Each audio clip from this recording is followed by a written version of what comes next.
Are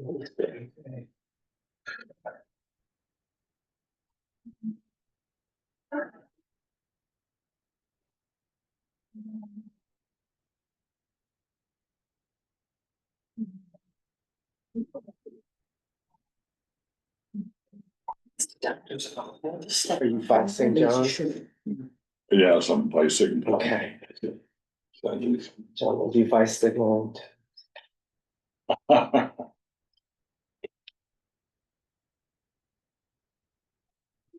Okay, we are ready and it's 6:30. Exactly 6:30, let's do it. So welcome to the January 21st, 2026 meeting of the Executive Committee. My name is John Keller, I'm first vice chair. I'm chairing tonight's meeting in the absence of our chair, Sandy McKee. Tonight we are joined by Assistant District Manager Brendan Berth, and this meeting is called to order at 6:30 p.m. As a reminder, New York state law requires all committee members who are not able to attend the meeting in person to have their cameras on and their first and last names displayed from the beginning and to the end of the meeting, so that we make sure that the quorum is recognized. Members of the public who are attending virtually, you can raise any questions or comments that you have through the Q&A feature of Zoom. Members of the public who are here in person, you can raise any questions that you have by raising your hand. If there is time following the committee's discussion, we will field questions from the public. And Jerry, you're taking the minutes tonight? No, it's actually Justin. Justin is taking the minutes. Yeah. Right here. Okay, It goes to Justin. is Justin on? You recording? Yes, yeah. Is Justin on? Yeah, virtually? Justin at least will be on Zoom, but even if he isn't, Okay, he'll get the And YouTube we have video the day after. good shape. Okay. And Justin Goldberg will take the minutes, as my notes say. Excuse me. We will now take attendance by roll call, and Brendan will conduct the roll call. Committee members, I will call your name. When your name is called, please say present. I will announce if there is quorum. Tanya Arias. Present. Neil Barclay. President. Stu Desser. Yeah. Jason Fromowitz. Present. Justin Goldberg. Present. Oh, Okay. Rupal Katad isn't with us, but I do see our Health and Education Committee Vice Chair Gloria Hay. So you count for quorum. John Keller, present. Anton Malner, Here. Sandy McKee won't be with us tonight. Alec Militek. I do not see Alec. Steve Perez. Present. Gabe Turzo also won't be with us tonight, but I do see Maya Donahue, our Land Use and Waterfront Committee Vice Chair, and also counts for quorum per the bylaws. Kat Valera. Present. Jerry Weinstein. Present. We have a quorum. Excellent. And I see that the agenda for tonight's meeting is reflected on the screen before you. If there's no objection, we will adopt the agenda. Members of the committee, if you object to adopting the agenda, please raise your hand or speak up. Okay, so seeing no objections, the agenda for tonight's meeting is adopted. The minutes from the December 17th meeting were distributed ahead of time by the board office. If there is no objection, we'll adopt the minutes as drafted. Members of the committee, if you object to adopting the minutes, please raise your hand. So seeing no objections, the minutes from the December 17th meeting are adopted and will be available soon on the CB6 website. And we're all familiar with the ground rules. When they speak, they'll grant the floor. Committee members who are here in person, if you have a question about committee business or wish to make a motion, please raise your hand. I'll identify you. Committee members unable to attend in person, if you have a question about committee business, you raise your hand through Zoom and I'll identify you, hopefully seeing it. All committee members, it's extremely important that only one person speak at a time. We all know this, so that members of the public watching at home can understand what is being said by each committee member. And the chat function should be limited just to logistical issues and should not be used to deal with any business of the committee. Okay. So tonight's agenda, the chair's report, Sandy is obviously not here this evening. That the only thing she asked me to mention, she's at a Spark meeting where they're doing the restructuring and structuring of it. It's an important meeting. She did ask me to mention that she and Jesus met with Councilmember Maloney today, and the Spark Task Force will continue, go forward. And that's the only thing she asked me to report, and I think that's reported. Okay. Brendan, does Jesus have anything that he wanted to include in the district manager's report? Well, before then, the discussion of the committee chair handbook, Okay, then it's above it, all right, I will have a short report to give on Jesus' Okay. behalf. you got it. So, did everyone get a link to the committee chair handbook? Yeah. Okay. And Brendan, could you just, for good order's sake, put it up on the screen? I was thinking, rather than go through this page by page, line by line, that we have a group of committee chairs and who have been chairs for some time, many of you. And I just would like to give you a chance to say, what are the most important points that you would make to a new chair of a committee? And if it's included in here, that's great. If it's something that has been missed in here, that's even better. I'll start by saying the one thing I think the advice that I would like to give to new chairs is, it's first of all building consensus from within a committee on resolutions, and learning and having an instinct for doing that. That to me is really what makes a chair's role very, very valuable on a committee, and really reaching out and building that consensus. The other thing is advice that was given to me a few years ago, and that is just someone knowing how to read a room, and knowing what's going on with the people around you, getting a sense of it. If someone's uncomfortable, sometimes they communicate that with body language rather than directly. But so those are the intangibles that I think of when I think of the role of a committee chair. I did all that to say what I thought, but also to give people a chance to think for a minute. Does anyone, here who's been a chair or vice chair have any thoughts of anything that's missing here, or what you would want to emphasize if you sat down with a new chair, with a new committee chair? I think, at least from the bulk perspective, is that there are a lot of rules and regulations, and Ann Seligman has been so kind as to do a cheat sheet, directing our attention to specific parts of the regulations, so that when, for instance, an applicant for sidewalk seating comes to us, or for an SLA applicant, what we should be looking for is more important in terms of considering that application, and what we need to make sure we know that there are timelines that we have to abide by, particularly for the SLA, and that we have to make a decision based on our or based on the presentation made by the applicant and the paperwork submitted to us, and that we should be reading the questionnaires and the SLA application very carefully to make sure that we understand where the applicant is going. Yeah, and as you said, Ann has added an incredible value to the committee with her approach to it.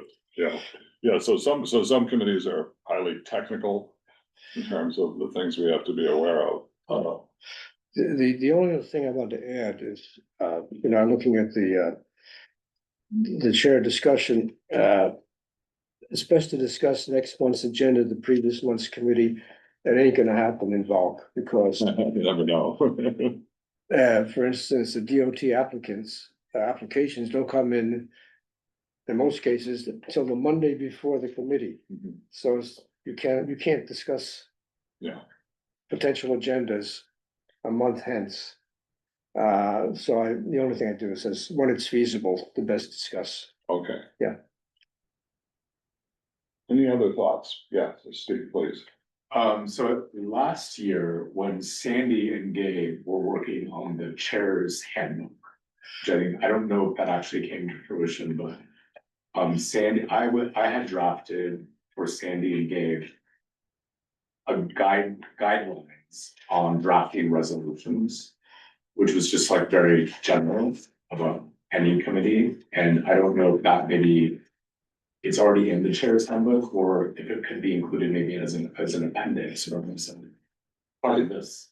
Yeah, I think the part that's in here is an abbreviated version of that, and I think. You know, adding an appendix of the work that was done before might be a very good idea. It's what was done last year. There is a resolution template that can be used. Unfortunately, fortunately for Belk, most of our resolutions are already pre-prepared. Yeah. They just fill in the boxes, for instance, and that usually complies with what we have to do in terms of we have to present to the full board. But other committees, not the same thing. Do people find the resolution, template useful otherwise? Yeah. Okay, so I think I'm gonna dig up that work that was done last year. Make sure that it got in here, and if it didn't, I think the idea of an appendix is not a bad idea. If a lot of thought went into it, that's a good idea. There's also a minutes template that I think should be put in as part of the appendix. Okay, that's a good idea. Because I found that helpful when I was doing the bulk minutes recently, so after having my arm twisted for a few weeks. But yeah, I think that's a very good idea. So appending the pending the resolution and appending the minutes template. Yeah. That's. And now I'm remembering, the thing that I had written also had at the very end, a list, because this was actually Sandy's specific request, now that I remember. She wanted a list of specific data sources that your different committees could go to get city data.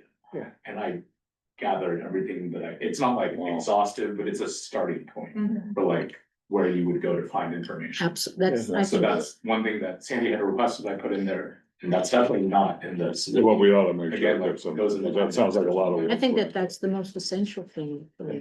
Well, I was gonna say at housing yesterday, I suggested, well, I didn't explicitly say this, I think we should have at least one or two people attending New York City Data Week, which is February 22nd. Well, maybe it's too much. That's put in by Beta NYC, and I think the opportunity for us to ask questions as a board, and whether it's housing or health or whatnot, where if they don't have answers, it's a working week. So I think, because the access to data will absolutely change, hopefully for the better, as a function of any administration. And what week is that, the February? I'll look it up. I Because had I that think at that- my, I had that at Good idea. my cognitive fingertips yesterday. Okay. Yeah, and I'll second that too. I think that like sometimes it's just the importance of really data and how that's kind of informing how a lot of decisions are made in general. It can't even really, it's incredible. So yeah, having somebody go to that would be great. I'll be happy Yeah, to go. please. Yeah, I'm sort of a data geek. I mean, I think that once you have the numbers, it's hard to argue with them. And it's absolutely essential. As a matter of fact, as part of another organization I'm a member of, we went to a hearing where they were trying to put a law that made absolutely no sense. And we kept asking, where's the data? Where's the data? And the entire panel of legislators, mind you, could not come up with the data. And so the law was actually defeated because I kept saying, prove it to me, give me the numbers and I'll work with you. But it's essential to have information. Information is power. Information is what we base our decisions on. When is the data week you're looking at? 22nd through 29th. Of March? includes some. Yes. March, okay, so let's make sure that we put that on the full board agenda, Yes. so people are Yeah, aware of that. I'll be happy to go. Yeah, and great, we have a volunteer, so already, but hopefully a lot of. Maybe a people couple will more? attend. Yeah, I was Yes. thinking. We'll lot. make a party out of it. So we've had three practical solutions, appending the work that was done on Rezos, appending the minutes template, And, really getting the data sources as part of that. That's Yeah. sine qua non. Three good ones. Any others? Any other ideas or thoughts? Really productive rather than reading the whole thing over to ourselves. Okay. All right, great. So we'll just keep this as a work in process. And I think one of the things, and we're talking about this as a separate issue, not for right now, but for each committee to have its own specific handbook, and that's more of an institutional memory issue that we've been talking about, and we'll be looking at that as well, but and hope ideally to have that by the time new members are assigned to committees in September.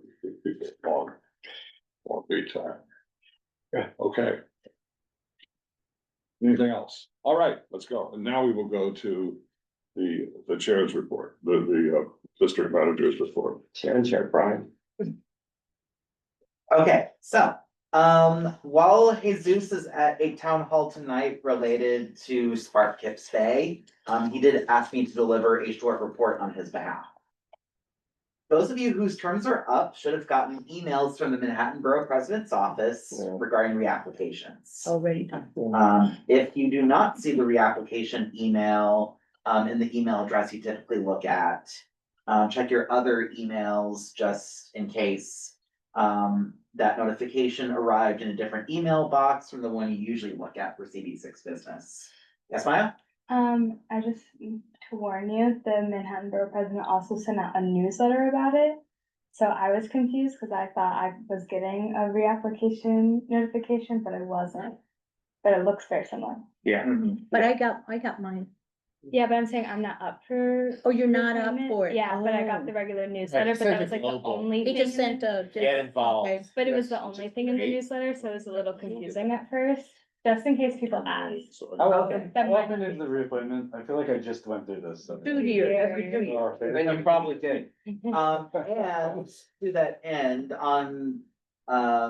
like this is a slight tangent from the rest of my written report, but just as a reminder, on the resources for CD6 members page of our website, there is a link you can click on to see whether you are up for reappointment this year or not. So, And that's a when in real, doubt, you can also. that's a really helpful link because it also tells you who's term limiting out and Yeah. why there's a little bit of a sense of urgency of getting Right. institutional memory Right. going, because we're losing a lot of people right away next year in 2000. Correct. Yes, they had. Just a couple more things regarding reapplications. If you plan to not reapply, please let the CD6 office know by email once you make that decision. And then the last thing is that applications are due on Friday, February 27th at 5 PM. So that is it for my report on Jesus' behalf, or Jesus, whatever you call it. The district manager report asterisk. Works. That works. Yes, Jerry? Related. In Brad's email, there's a January 29th webinar on community boards for those of us that want to recruit. Yeah, very important, as, term limits will soon be coming into effect. We will need some new board members. Okay, anything else on anything that Brendan had to say? So we won't move into old new business, we'll go right to committee reports. And I have an order here, it looks like transportation, Brendan, is that right? It's Yep. first. Yep, it's by when different committees meet in the month.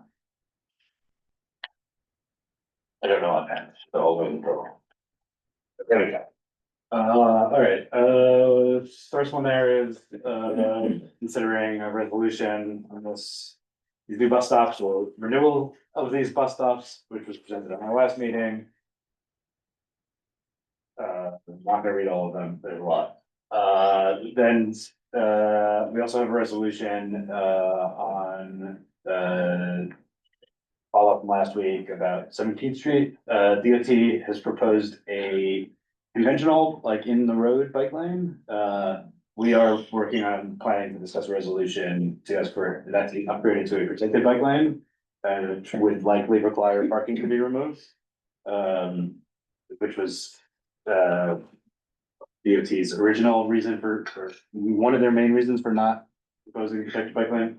And then I think, I need to confirm something that we'll be also likely adding resolution on sidewalk access, that's not reflected here, but I will update that. Okay, You're on the email. okay, just let me know when that is confirmed. Will do. Brendan, do you have what you need? Yes, I have what I need. Okay. Anything else you wish to add or subtract? There may be a lively discussion around 3, given that we're proposing removing a fairly significant amount of parking. We'll see. I don't know. It depends on if people notice that. Okay, all right, parks, landmarks and cultural affairs, Neil. Continue the discussion of the park house that we put in from the Stuyvesant Square Park East. Then the parks report and the resolution will talk about some of the proposed landmarks, or I guess buildings that are proposed to be landmark. And Jesus will come in and do the presentation of 2 to 6 care table of parks, and that's pretty much it. Okay. I would just say we do have a new parks commissioner. A good one? Yeah, she was the. Yeah, she's a great one. That's the Tr- question it's we're Tricia. asking. Okay, Tricia. great. Be sure. Perfect, Oh, that's right, she is. perfect, She's, yeah, she's. very good, Excellent. so. A human being. Okay, super. good. Public safety and sanitation, Stuart. CCRB, all meeting, it's gonna be our intro to the CCRB. We're gonna get the general overview, and then we've asked them to bring us data specifically for the 13th and 17th precincts. And we'll probably have a little bit of a policy discussion. We're interested in if there's any legislation they're interested in, and administrative changes of any sort. And that's it for the meeting. I'll also mention that we have asked the Manhattan DA for a visit to 100 Center Street to visit the treatment court and watch some arraignments. Some other good stuff. Good. Any comments or questions? Okay, Steve, budget and government affairs. Yeah, so the first 2 items are actually just a requirement because the city has released the citywide statement of needs for city facilities.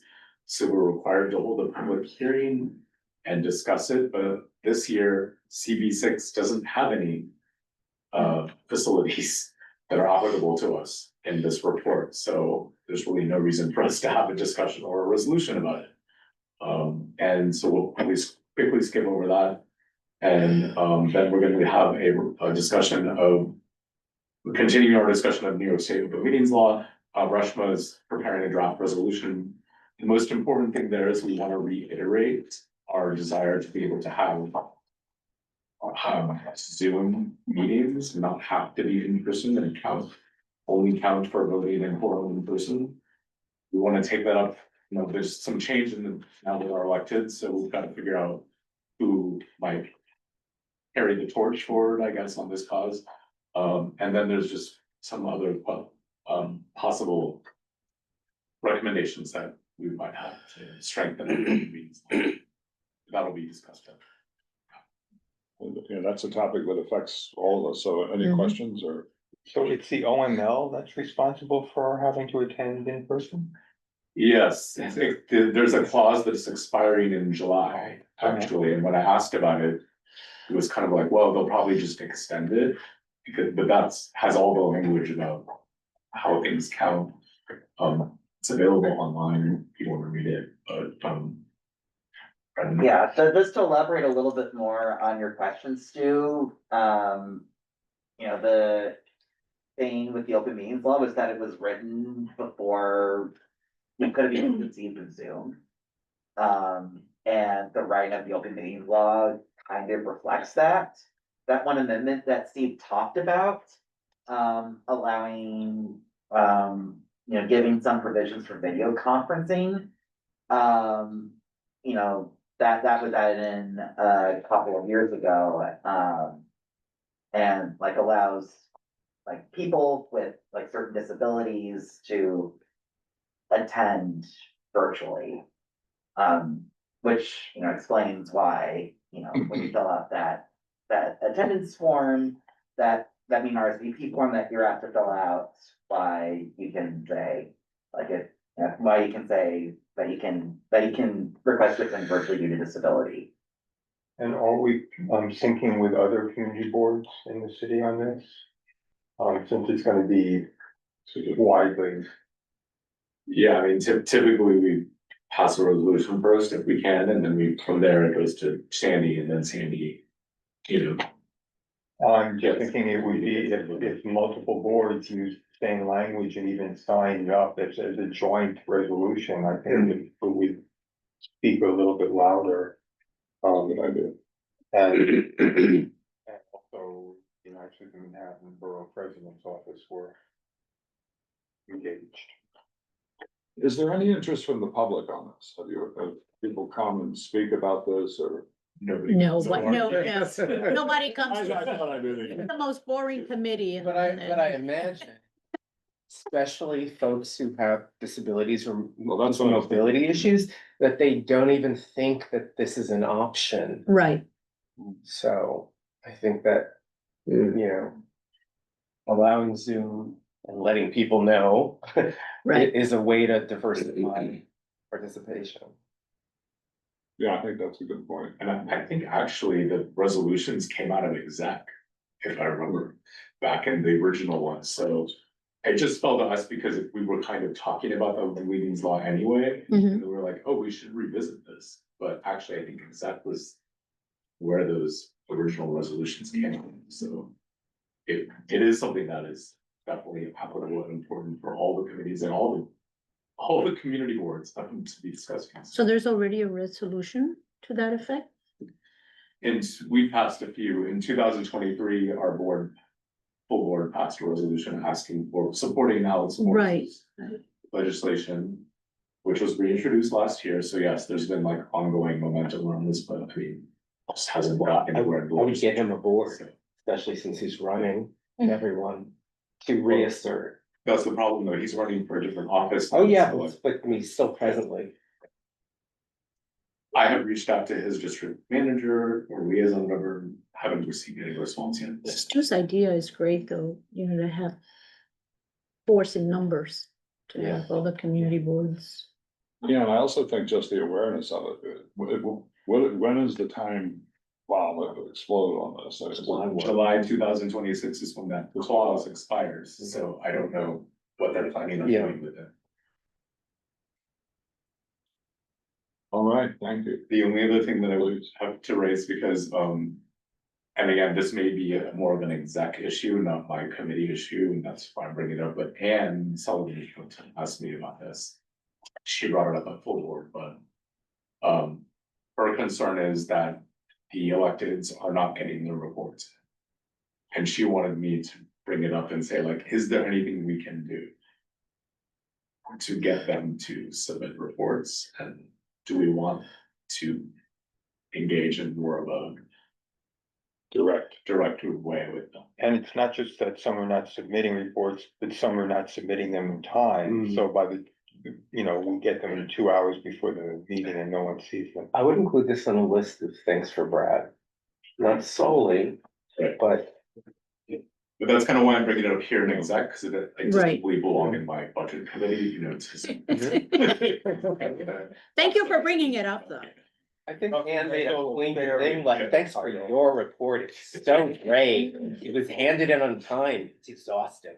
I know. She's good at that. She's good at that. I think someone raised at the full board meeting on the topic that their impression was, without naming the person, that electeds had stopped coming as much since is that a shared perception? Mine. I don't recall them coming more before, you know, the change than I do now. I think Marty wanted to say that folks should rededicate themselves like in the olden days and make meetings rather than send surrogates. I don't know. I mean, I think we need to also be considerate and practical of the fact that these are people with very heavy schedules. To expect them to come to every one of our meetings, I think is just, it's not. I mean, maybe they could rotate or something like that. I mean, I love having them there when they're there. But making it like a formal request, I think is a little much. Yeah, yes. I agree. I mean, I certainly have not been on the board as long as Marley, but I do feel like that there's always been good representation. They're not Always, there every yeah. time, but I feel like I've seen them, except for my city council member, Julie Menon. Never You're saw the only anybody. one. I wanted to make one suggestion too, which is I think that you can kind of, not to say force, but like really push people to submit it. But I think the best way to have them submit them on time is for them to be more involved, you know, like them hearing us more, or being like, the more involved they are, the more they're going to want to naturally do it. So finding ways to have them be involved, I'm not sure what that would look like, but, you know, having it so that they want to submit it on time because they don't just feel like it's an administrative need, but it's something they feel like they want to do. I think that's also a good way to get to have them, you know, be part of it.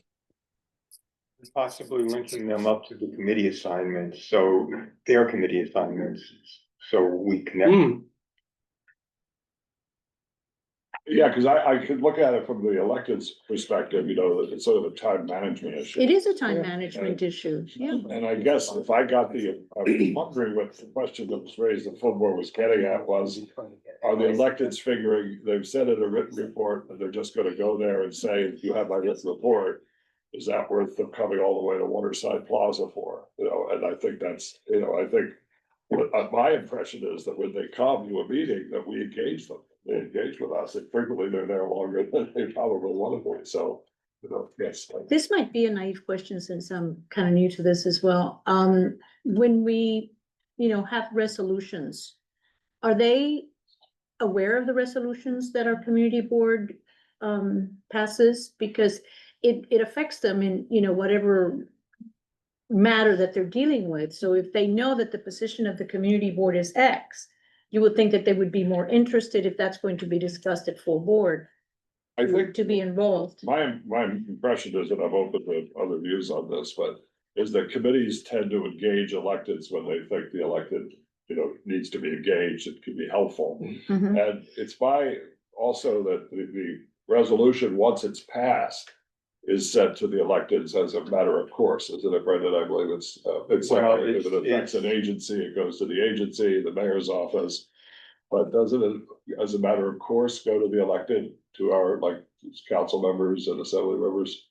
If it affects them, Oh, you okay. know, if it's a Right. liquor license See? for Right. some place, like in the East 40s, we're not going to send that to Party Epstein because his city council district doesn't go up to the East 40s, and we wouldn't send it. Yeah, just to use one example, so there is some judgment that's used there, but in the case of legislation, we send it to all the relevant legislators. Yes, Laura. An example, and I think when people are new, it's good to engage them early.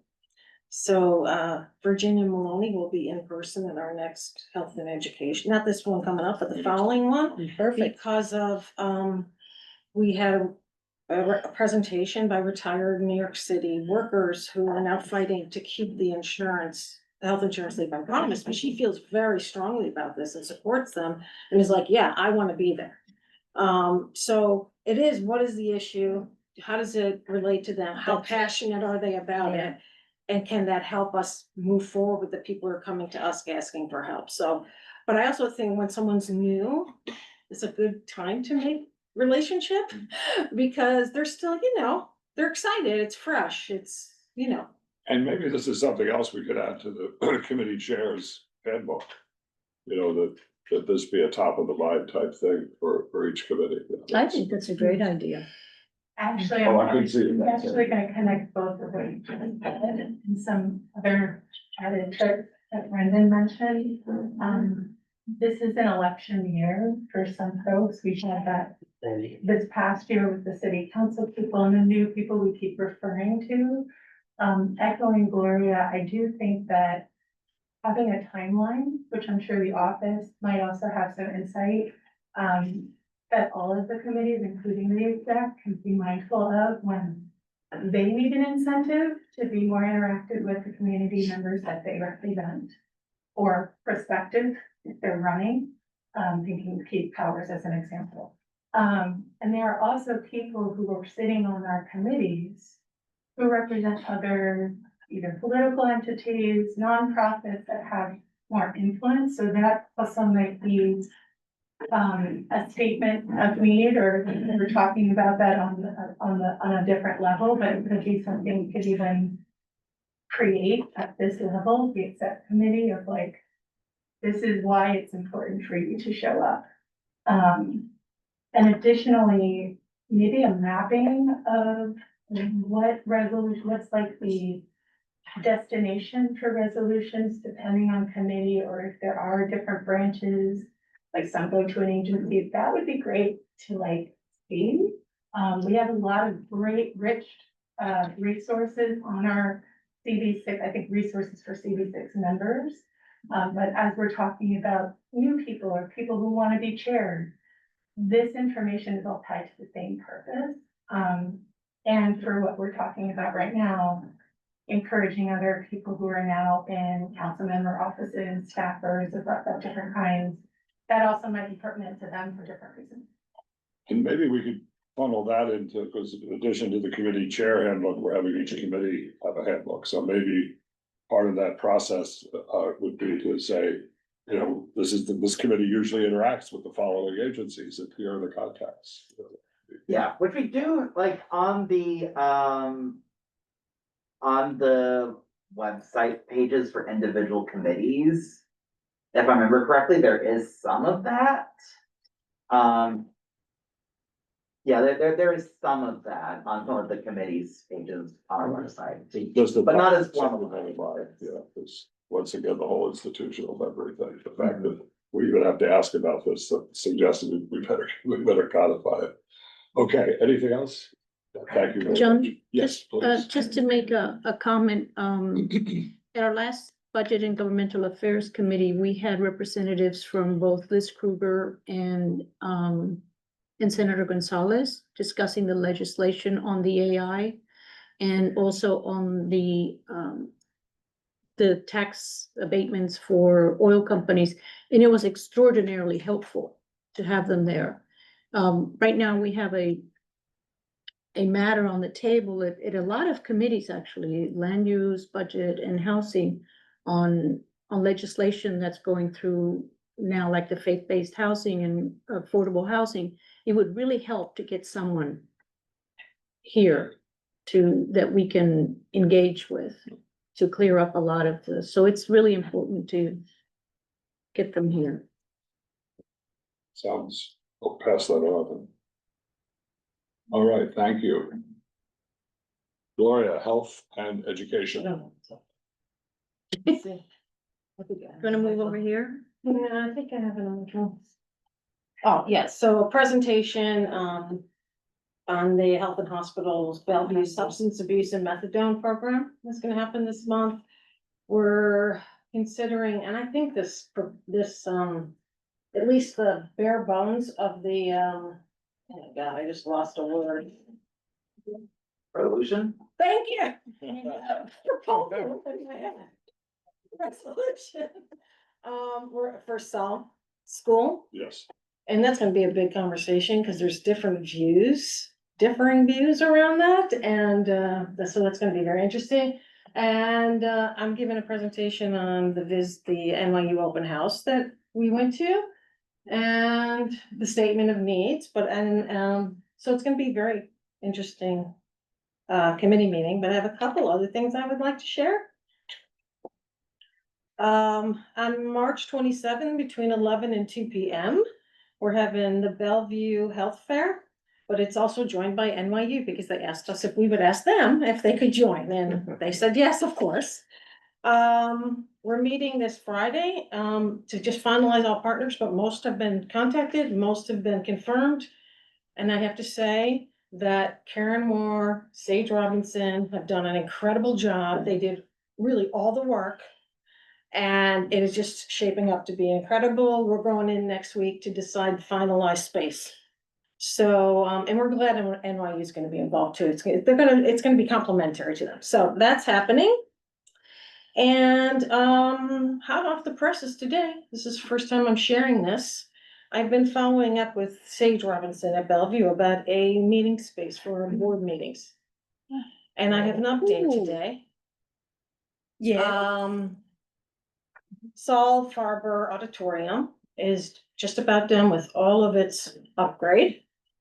And it will be given to us for meetings, and she believes she's gonna get back to me. Tentative start date would be March meeting. Well, I don't wanna jinx anything. Don't jinx it, but she was very like, this is happening, and then, you know, it's got all the bells and whistles, it's been upgraded, and Is that in the Bellevue building? or like you go into that main atrium, and to the right, off to the right is the auditorium, and you can just go, you don't have to go through security, you don't have to go through anything, it's very easy to get in. It's different than the conference rooms at like, no. Yo, no, yeah, it's an auditorium, and it kind of has seats that kind of go up, and the capacity is around 150 people in that space. She said today, she believed it was March, but she's just gonna make sure and get back to me about the start date. Crossing all fingers. Yeah, Present. yeah, first of all, the meeting room news, and then just one clarification on the health agenda. Regarding the meeting room news, I'll make sure to relay this to Jesus. Oh, and I also asked, and I told her that Jesus would follow up with her to coordinate, because that's not, you know, I don't know how to do that part, I can just. Yes, but yeah, I'll relay this to Jesus. Regarding the health agenda itself, though, it sounds like the SALC item is confirmed that it is happening. I'm gonna push for it to be confirmed, but no, it's not confirmed. But I would Kate- say it's did- close to confirmed. So Kate got a copy of the reso, right, to you guys. Let me, We need to work on it a little bit too, but no, I think it's gonna happen. I think we can hold on to that. I mean, we have enough time. Yeah. Isn't it contingent on the superintendent? No, oh, just to update on that as well, because, actually we had a conversation about that. We decided not to invite the superintendent because we needed other data and information that we could get on our own and through other people at the school, which we now have. And we didn't want to waste his time, basically. I mean, there was no reason to bring him in here unless we really needed him to walk us through things, but we have a very good grip on what's happening. We do have disagreement a little bit about location of schools, whether it stays in our district or doesn't stay in our district. So we'll have to work that out.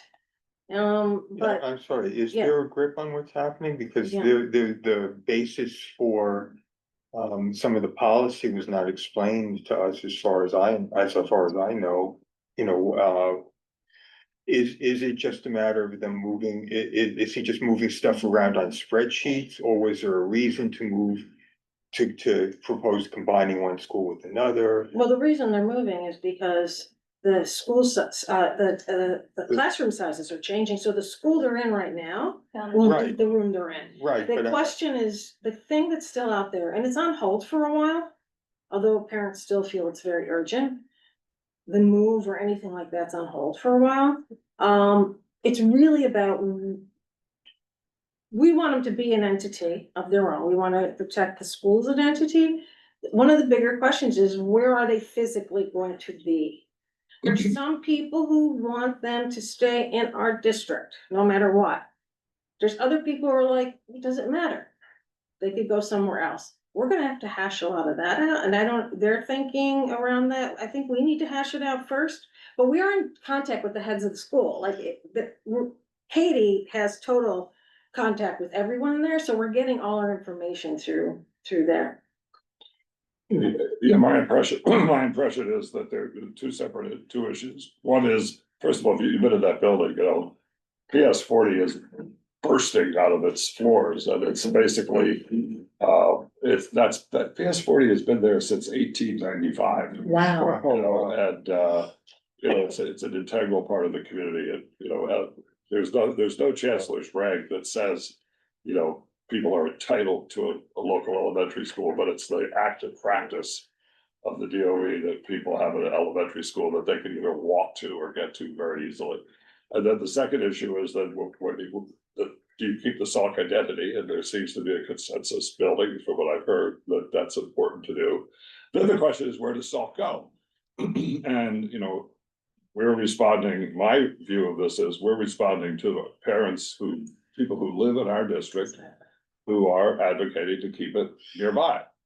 But Sauk is also a district-wide, even Manhattan-wide asset. So technically it could go anywhere in District 2 in Manhattan. Right. So those are all the different nuances of it as I see it. And You know, and the question became, because we had Virgil, Katie and I had a very long discussion about this over coffee.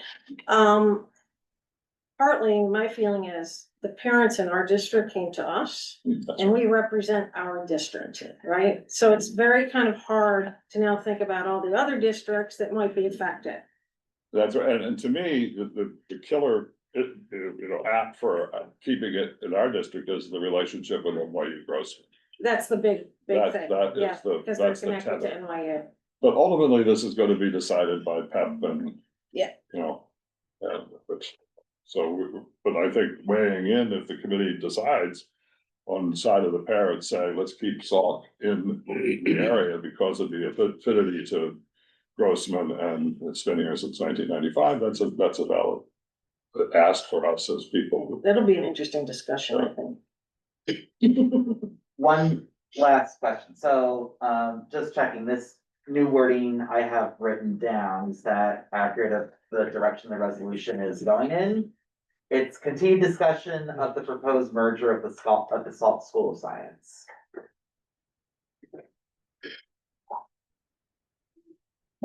If you're not sure, we can circle back. Let's look at that. Okay, sounds good. Any other comments or questions? And that's gonna be an important, yes. You're just like, even if we're not, I'm also in Yes. health and Absolutely. education, it recently merged.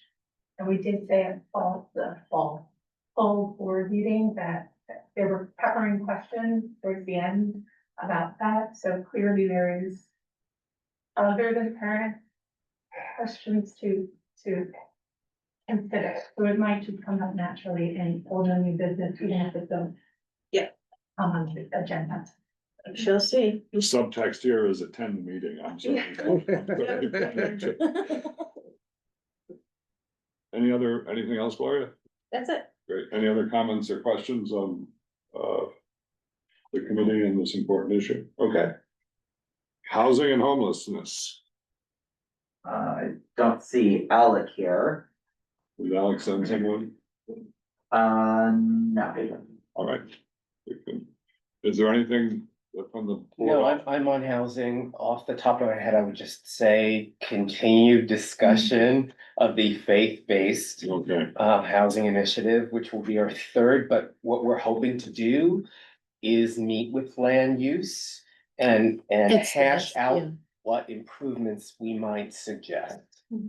I think that's the best way to, because I'm in land use and this is dear to my heart. And continue discussion of the survey, and that's about it. yeah, it sounds like another good committee meeting to Yeah. attend, actually. So, anything else? Okay, and then that segues into land use. Yeah.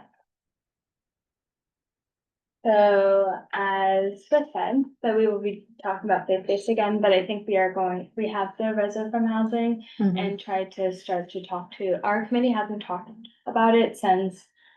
Like we were the first ones to talk about it, then we kicked it over to housing and they've discussed it at length and written their reso, and so. We're going to try to, in our committee meeting this week or next week, to bring that closer together.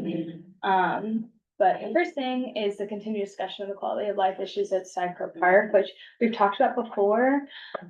It's a little bit difficult because there isn't really much that we can do As far as like what they're asking us to do, they're asking us to like talk to the local precinct to get more cops out there, they're slow to respond, or when they respond, the person who's causing kind of a disturbance is already gone. And what else like can we do to help them? But I'm very interested about the discussion that we'll have, because I think it's kind of difficult to figure out what more we can do, but we definitely want to be a good community partner and hear out the people who are running Side Poke Park. Who's pushing for that? Who's pushing for that? Who's pushing? Yeah, like who's? Yeah. Oh, it's Solar One who runs the park, yeah. Yeah, they came to us. Yeah, they've come to us multiple times, like this will be the second time we're discussing this issue, they've come to us before about having, which maybe under the new administration, we can have a more robust discussion about public toilets. We've talked about that before, that was actually funny, the first resume I wrote. It's one of the first things he's doing, actually. And then we're gonna talk about the impact of road salt. So I imagine this will also like eventually trickle down into other committees, because we talked about it a little bit in transportation as far as like the Grand Central trend. But just how road salt generally is one causing issues with our water system and like the salinity in our aquifers and reservoirs and stuff like that. So we've tried to get representatives from the state to come talk about it as far as it goes for the Croton Reservoir upstate, and that's been very difficult, but at this point, it's kind of time to talk about it just in the committee, because we've been like kicking it down the road, but I'm sure everyone goes around, they see like the pounds of salt on the sidewalk, and it's just bad for like air quality. Like literally today I was walking to You work. can actually breathe it in when you're Yeah, I was walking to work and like a street sweeper was coming up the street, and there's just cloud of pulverized salt. In case you don't have a cyclist represented in previous years, there's the street Mhm. and then there's bike lanes. Yeah, Where they're just plowing everything onto the bike lane. yeah, and it's certainly an issue, and then it'll eventually go to sanitation as evidence for dealing with. And road salt. walk the dog. with their- So, Yes, exactly, like people's shoes, their dogs' Signal, feet. the whole dog owners. have Yes. Thoughts. Yep, and as Uh, a dog, yeah, as a dog owner, every time they do that, I have to put boots on the dog. So Yeah. it's a lot of. It impacts a lot of things, but certainly just about the general land use as well. So we're going to start with that. I'm very excited. There's also a New York State bill and an Assembly bill about this. They're very close together, and I attended a session with some representatives from the New York State Senate talking about this. So there's already been a pilot program upstate, and so I think there's a lot of forward momentum to getting alternative uses to road salt instead of like the actual like road crystal salt or the chemical salt. So it'll be good to get a litmus test on how the committee is feeling, and there's some legality issues about commenting on certain things, but it just as far as like working with our legislators, I guess I shouldn't say legality, but like working with the legislature on that. And then, yes. I could send you this, but in last February, we contacted DSNY about this salt concern. They gave us basically like a statement that like they use an appropriate amount of salt. They That was- Don't bother us. I think Welcome to take it up. I don't want to necessarily want an interpretation. to really target like creating an alternative use, like using pickle brine, which is a natural byproduct of the pickling industry. It's takes a lot less to store. It leaves less salt on the ground than what we're currently seeing. But yeah, I also think a very primary first issue is just getting them to use less salt initially anyways, but except for maybe this weekend. But and then the last thing is the discussion and future of Mount Sinai Beth Israel. I think the health committee is doing this also, but we're approaching it differently. Like, how do we want to see the campus site be utilized in the future? And we're not really talking about the discussion of the hospital element and everything, like different committees handling that, but it is important for us to have a voice in what comes next on that site. We've approached it from an affordable housing angle in the past, so we'll see what continues forward from that. Would also be a good place for the Salk School. Yeah, that's a good Mm, idea. great idea. I don't think I was the first. I'll take credit for it, Stu. Yeah, that's a good point. I wonder if SOF will come up with a spark meeting. I think they're more focused on the construction. Yeah. But yeah, that's what we're having for January. Thank you. Any other questions? Okay, thank you. My impression out of this is that there are a lot of committee meetings that I want to attend. A lot of interesting stuff. You're welcome to Road come. Salt. I've been so excited about this for months. Okay, last but never least, bulk. Yeah, no, we don't have much of an agenda. My issue on this is Smiley's Exotics, which we had dealt with before. Oh, they're problematic. Problematic, so. Very We'll have a discussion on that. Otherwise, I expect Monday we'll be getting a few DOT applications for sidewalk and or roadway cafes. As usual, they wait till the last minute. All the other ones are just, I should say, more or less routine. I don't have any issues there. Are you expecting anything from the Gramercy Park Hotel contingency? We will not discuss that right now. Okay. Okay. Is that different from what they brought up before? They may be coming to us for a change in ownership in one of the bars within the Gramercy Park Hotel. Oh, Nice, can't wait, can't wait. so much fun Yeah. the first time around. Right, and the other thing is we'll start discussions of the bulk handbook, which you already have a draft of. And so new committee members will have a basis on which to hopefully contribute and make decisions for the various licenses we do review. Other than that, Any questions for Anton or? Okay, all right. So that takes care of the committee business. We now move on to old and new business. Does anyone have anything they would like to raise? Related to old and new business? Can I just make an announcement? Sure. Want to remind everyone we have the party on Friday. Yeah. And Kat has been collecting the donations. Please don't forget. Is there a suggested amount? Yeah, it is. I know, I think we just leave it to everybody's ability to contribute. Thank you. Or bring home. Yeah, okay. And just remind people what time it is? On 6, 6 to 10. 6 to 10. 6 to 10. Okay, thank you. you're welcome. Reminds me I've got time. Too much money. That's your bedtime, when, 6 or 10?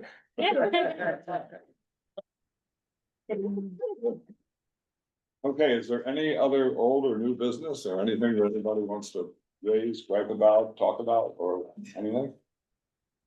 Okay, seeing no old new business, do I hear a motion to adjourn? Motion to adjourn, second. So I declare this meeting adjourned at 7:27. not bad. This is really short.